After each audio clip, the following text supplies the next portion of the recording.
gets sad. All right, hi everybody. My name is Cresswell. Today we're going to talk about Plunderphonics and the legacy of John Oswald's ideas on sampling and how our current means, sampling and creativity, and how our current means of non-musical communication are built around the same ideas that Oswald advocated for 40 years ago. And I've learned sort of over the course of the last few days, just from chatting with friends here, that some of us know what Plunderphonics is, some of us have no idea what Plunderphonics is. It's based on a term that John Oswald coined himself in 1985, so 40 years ago, in a famous essay that he presented at a conference just like this, except it was in Toronto. I'm going to be quoting elements of that essay throughout the lecture and examining some of the ideas as well. So hopefully it's something that, if you're familiar with Plunderphonics, there's some interesting angles that I'm trying to take on it. And if you're not familiar with Plunderphonics, this will be a cool introduction into what's going on. So, I want to start with some some definitions, just so we're all on the same page. The Grove Music Dictionary, which I paid $29 for this week, quotes, please appreciate these definitions, defines musical quotation as, quote, the incorporation of a relatively brief segment of existing music in another work, in a manner akin to quotation in speech or literature, or a segment of existing music so incorporated in a later work. Quotation usually means melodic quotation, although the whole musical texture may be incorporated. That bolding is mine, and that'll make sense by the end of the lecture. And solely rhythmic quotation is possible if rare. Sampling is something that I think a lot of us are familiar with, both in the electro-acoustic world and in the pop music world. Grove defines it as a process in which a sound is taken directly from a recorded medium and transposed onto a new recording. At first, sampling was done directly from original vinyl sources, with DJs mixing records, first with other records as part of a DJ set, and then ultimately during live performances. It does not provide a definition for Plunderphonics, but does state this about John Oswald, quote, his best-known works manipulate existing material, drawing primarily on 20th century popular and classical music sources. Oswald coined the term Plunderphonics to describe these compositions. In his 1985 speech, Oswald only uses the word Plunderphonics in the title, but he later defines it in his essay, Plunderstanding Economics. He liked his puns. Plunderphonics is the radical transformation of very familiar samples. There's another useful definition from Tastemakers magazine, an online magazine, that says, Plunderphonics is an electronic genre characterized by its overt use of samples, and it falls under the umbrella of collage. And if you were at yesterday morning's concert and saw the premiere of my piece, very much influenced by these ideas. Ultimately, those creates a definitional issue for us. The difference between sampling and Plunderphonics is subtle, and I've been trying to come up with the best way of thinking about these two terms, defining out these two terms, and the best metaphor I've come up with is all Plunderphonics are sampling, but not all sampling is Plunderphonics. Just as every square is a rectangle, but not every rectangle is a square. Using the mindset of State Supreme Court Justice James Stewart, I know Plunderphonics when I see it. And I completely acknowledge the inadequacies of that definition. But it's what we got.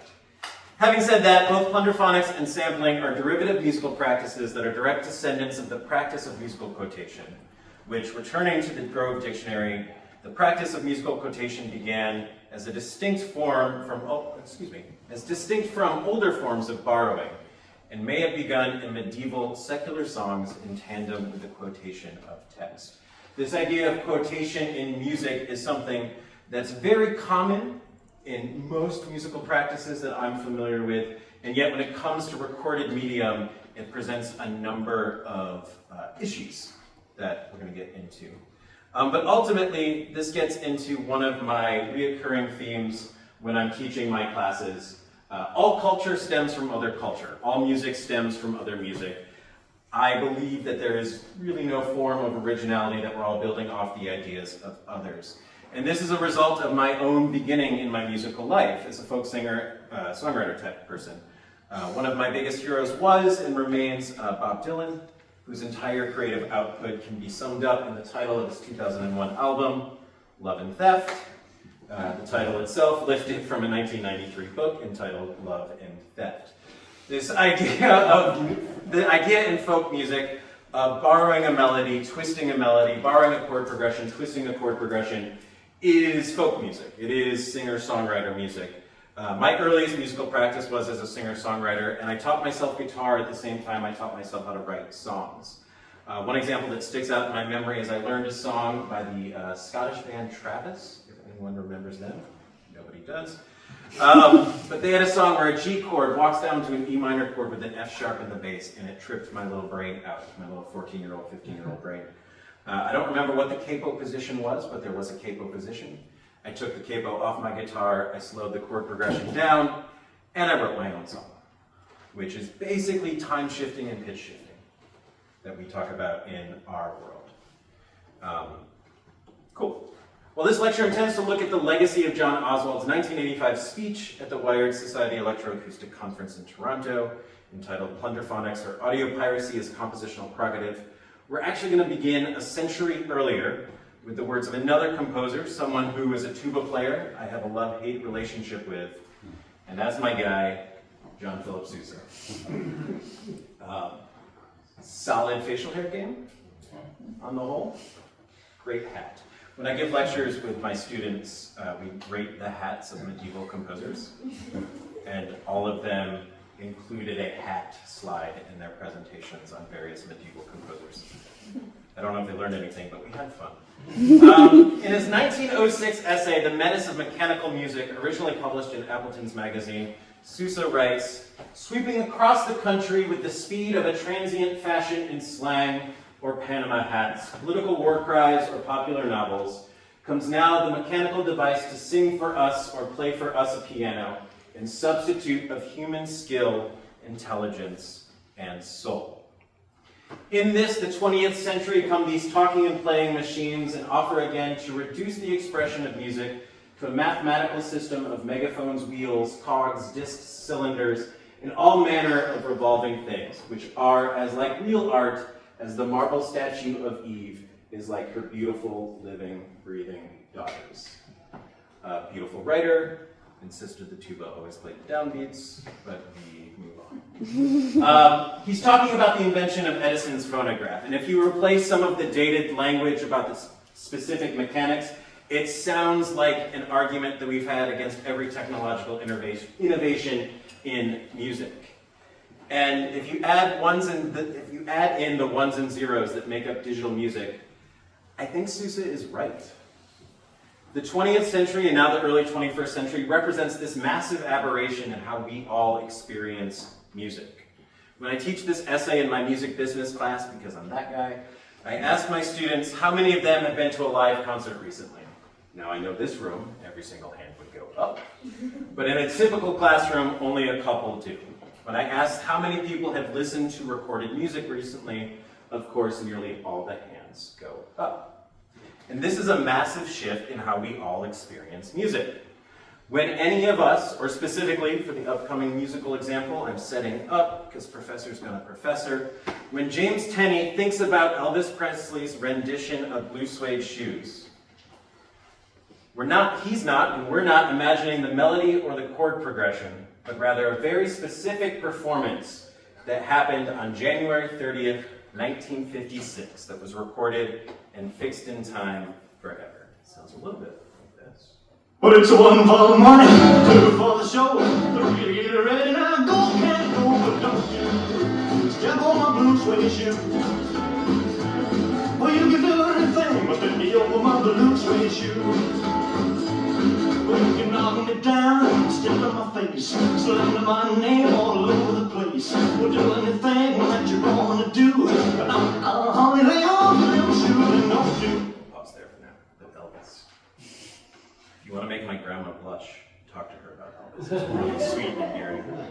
Alright, in the same way that Pierre Schaeffer, who was referenced earlier, found musical potential in his object sonore, or sonorous object, sonorous?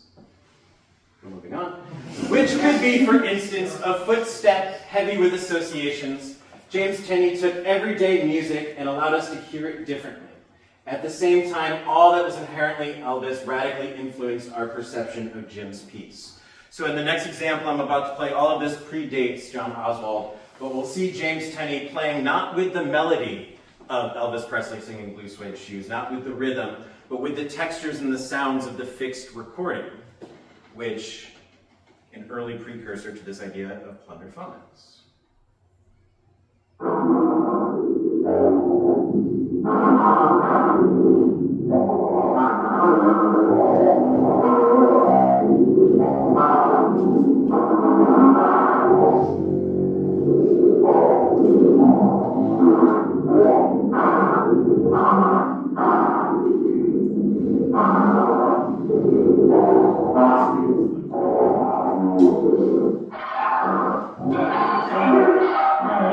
Skip ahead just a little bit for the sake of time.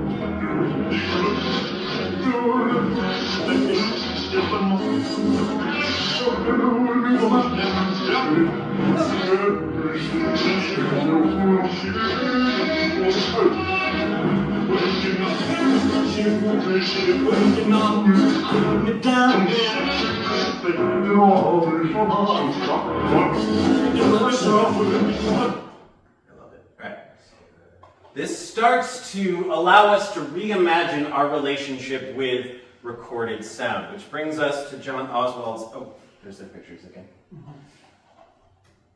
Brings us to John Oswald's essay itself. Like I said, I'm going to be reading excerpts. I shared the full essay, which is available online in the Discord server, along with playlists and a couple other YouTube videos and various links and things that I thought might be interesting. Here we go. Musical instruments produce sounds. Composers produce music. Musical instruments reproduce music. Tape recorders, radios, disc players, etc. reproduce sound. A device such as a wind-up music box produces sound and reproduces music. A phonograph in the hands of a hip-hop scratch artist who plays a record like an electronic washboard with a phonographic needle as a plectrum produces sounds which are unique and not reproduced. The record player becomes a musical instrument. A sampler, in essence, a recording transforming instrument, is simultaneously a documenting device and a creative device, in effect reducing a distinction manifested by copyright. And if we remember that this was written in 1985, technology has only allowed this process to become that much easier. It's incredibly easy to sample almost anything at any time. To the chagrin of many and to the excitement of me. To continue on, can the sounding materials that inspire compositions be considered compositions themselves? Is the piano, I love this metaphor because this for me sums up the whole conundrum. Is the piano the musical creation of Bartolomeo Cristofori, or merely the vehicle engineered by him for Ludwig van and others to maneuver through their musical territory? Some memorable compositions were created specifically for the digital recorder of that era, the music box. Are the preset sounds in today's sequencers and synthesizers free samples, or the musical property of the manufacturer? Is a timbre any less definably possessible than a melody? A composer who claims divine inspiration is perhaps exempt from responsibility to this inventory of the layers of authorship. But what about the unblessed rest of us? I love that. One of the things, and this is a slight tangent, but if ever I have the opportunity to talk about Taylor Swift, I will. We see this, like obviously, I think many of us know about Taylor re-recording all of her albums, the Taylor version of things. Making note-for-note recreations of the largely acoustic albums is one thing, insane, but also great because the drums are mixed better.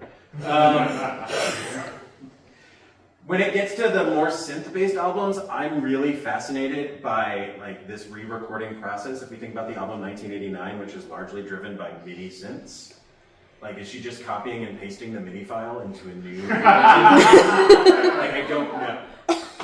It's something I spend too much time thinking about, but it really gets to this John Oswald question of what is timbre and is it possessible? Is the timbre of, pick a song, Style by Taylor Swift on her version, or the Taylor version versus the original version, is one more or less different?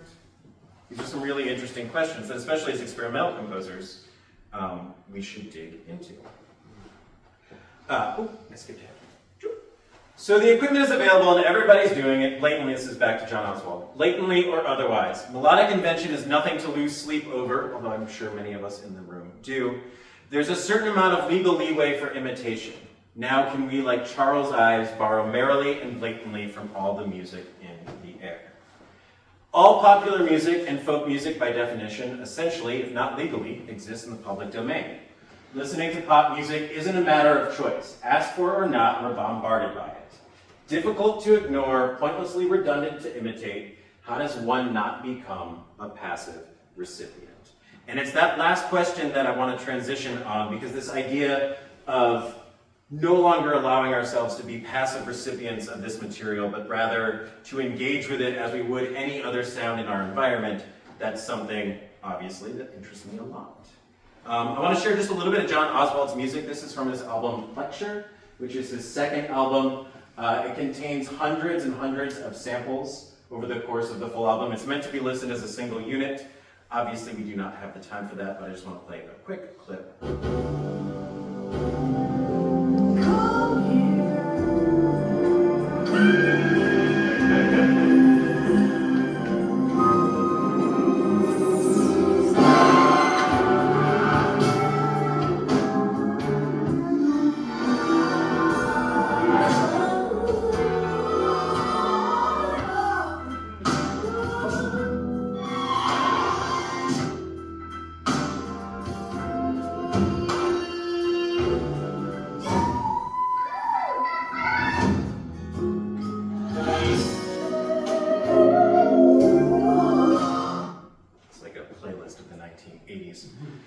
We see an updated version of this in the 2010s artist, there we go, Girl Talk, who again, I'm going to play a brief video of them creating music using an Elvis Costello sample to create a drum loop in just a couple of minutes. Once again, I think this is very similar to me taking a G chord that I learned from a song and applying it to a new song, just with a different medium.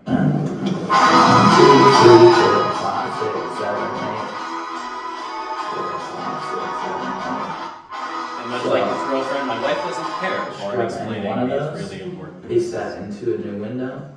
Elvis Costello radio. So if I just go through here and highlight the first kind of percussion hit and just take 0.25 seconds of it. So if I put 0.25 seconds of it there, and then paste 0.125 seconds of it, which is half of that, and paste the 0.25 seconds again. Paste the 0.125 seconds. So this is 1 second now, and this should be on a rhythm. Put in 0.125 seconds. I'm not gonna, stupid joke. This very often ends up. Kind of some entity beyond the Elvis Costello song. Sorry, I talked over the point I wanted to make. So obviously this is kind of becoming its own entity beyond the Elvis Costello song. And yeah, and then you can just find as many things as you want to try to match up with that.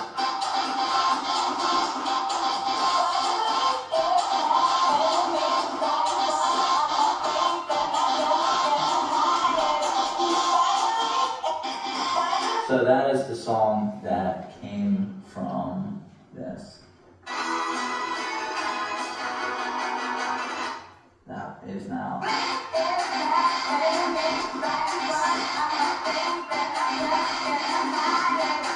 And that was kind of in 5 minutes or so. So, I mean, you can kind of definitely, if you spend a few hours or years doing that, you can kind of go places with it.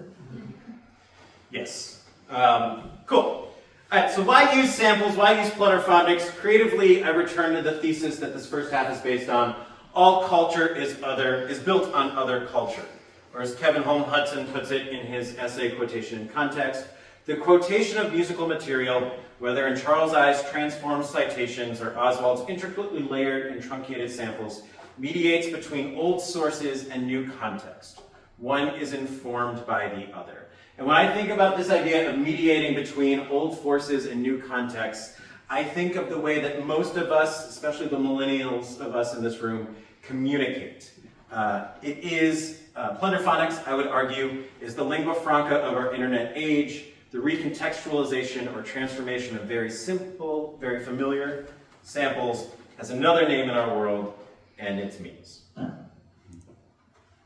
If we think about what a meme actually is, coined by the British evolutionist Richard Dawkins in their book The Selfish Gene in 1976, a meme is a unit of culture, such as a tune, ideas, catchphrase, clothes, fashion, ways of making pots, or building arches.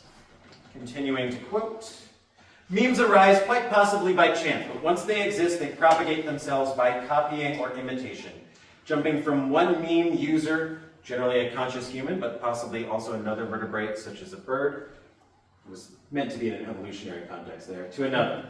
Dawkins writes that memes should be regarded as living structures, not just metaphorically, but technically. When you plant a fertile meme in my mind, you literally parasitize, didn't pronounce that right, my brain, turning it into a vehicle for the meme's propagation.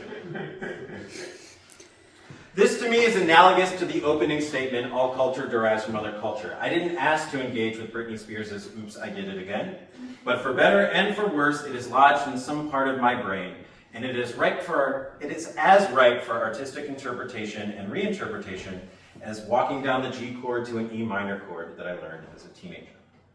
Communication through memes is something we all do, from our political leaders to our conversation with friends, a fairly common, seemingly simple form of communication, whether it's my personal favorite, a Jim Halpert face, or a small dog drinking coffee while everything around him is on fire, something we can all relate to. This communication through memes is inherently complex, filled with cultural references and ideas that build on each other over time.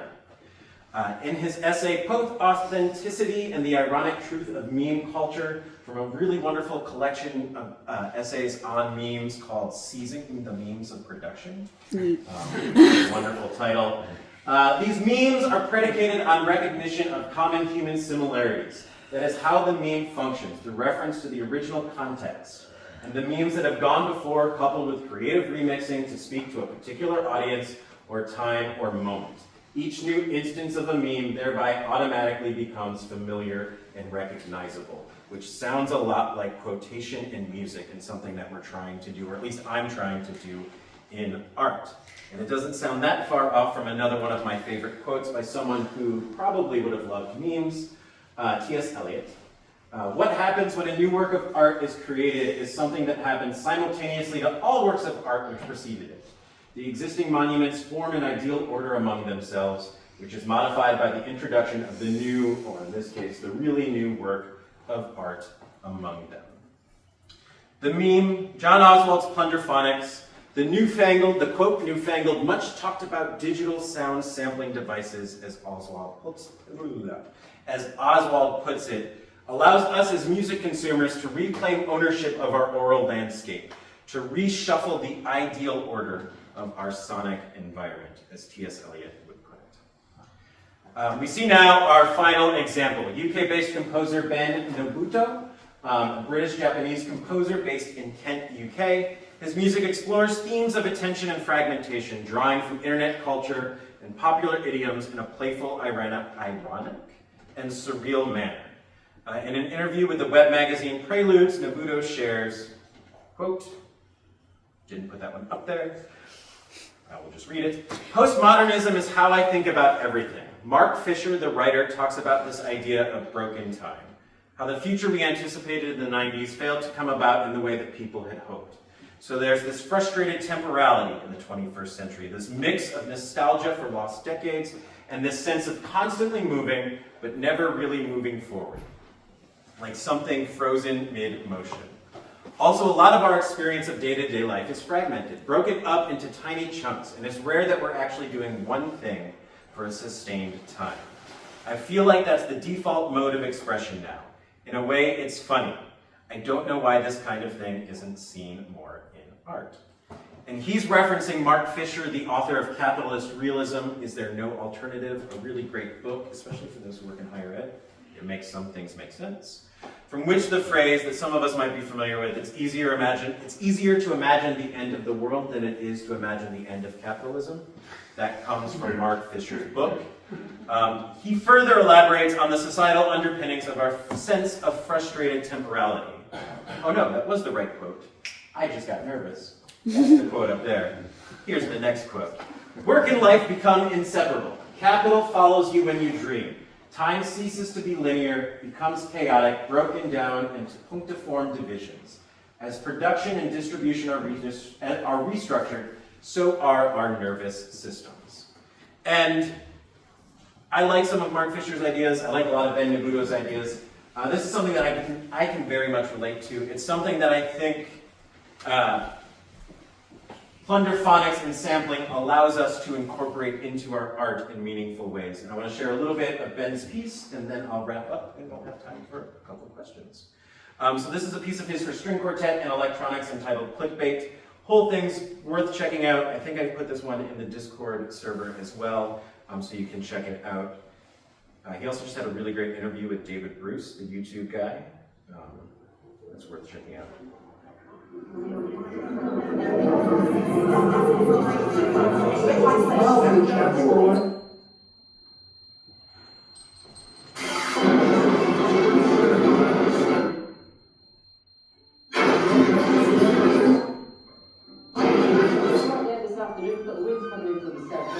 Stunning fried food, ready to serve with enriched oxygen.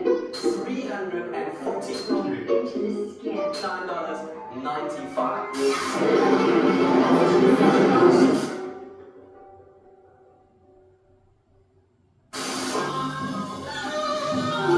Panasonic microwave oven. Just do it 2 minutes a day, twice a day, tasty fried food. Here's a native grown-up in Instagram roast, Facebook fame, Snapchat world, and crisp in a fraction of the time. We'll stop there. I don't know about you guys, but that feels a lot closer to what my life feels like than a Beethoven string quartet. And I say that as someone who loves Beethoven string quartets. But if we're meant to make art, or if we desire to make art that reflects our actual surroundings, I think this becomes a really useful way of doing that. And that leads me to my final bit of thoughts here. Plunderphonics, sampling, remix culture, which is the 2010s version of this phrase, meme culture, which is the 2020s version of this phrase, are all means of taking back ownership of our cultural lives. As Yvette Granada puts it in her essay, great title of an essay, meme dankness, floating glittery trash for economic piracy. Go check out that book. It's all available for free on JSTOR. Super, super fun. The meme seems open to appropriation and interpretation by whoever possesses it for a moment. Sampling, and in our case specifically Plunderphonics, provides for us a similar means of taking repossession of our musical landscape. As Daphne Keller puts it in her essay, The Musician as Thief, artists can now build upon prior recordings themselves, turning fixed artifact of an earlier artist's recording into raw material for a new work. Information formerly fixed in discs or tapes, or as I would add, ones and zeros, now exist as pure thought or something very much like thought, profoundly blurring the line between creators and consumers of culture. Or, as John Oswald eloquently puts it here, the hit parade promenades the oral floats of pop on public display, and as curious tourists, should we not be able to take our own snapshots through the crowd, quote, tiny reproductions of the Taj Mahal, rather than be restricted to the official souvenir postcards and programs. I return to what he said earlier, what I quoted earlier. Difficult to ignore, pointlessly redundant to imitate, how does one not become a passive recipient? And for me, the answer to that is Plunderphonics. And with that, I had a slide for that. And with that, that's my time.